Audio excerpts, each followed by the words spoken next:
बटा डॉन आम्ही स्वभावाने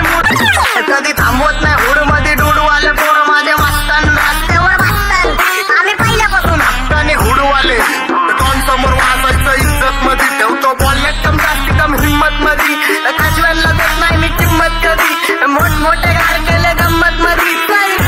काढू नका खुन्नत मध्ये वाकडी गाडी डॉन थांबलाय भिन्नत मध्ये राडे व्हायची शक्यता धोक्यात कारभार आमची सत्ता आणि आमची सत्ता मी आमचा लाडका म्हणून तब्येत चांगली मला एकट्याला धरून तुझी टोळी पाडली कारण पाठी मागं नेहमी माझी टोळी थांबली झिरो बॅक वन ब्लॅक सोल बॅक कपडे बॅक आता करता चेज आणि कॉप्स करता टोळी साजन सीनचा राजन देतो माझ्या फुल भरती वाया सोबत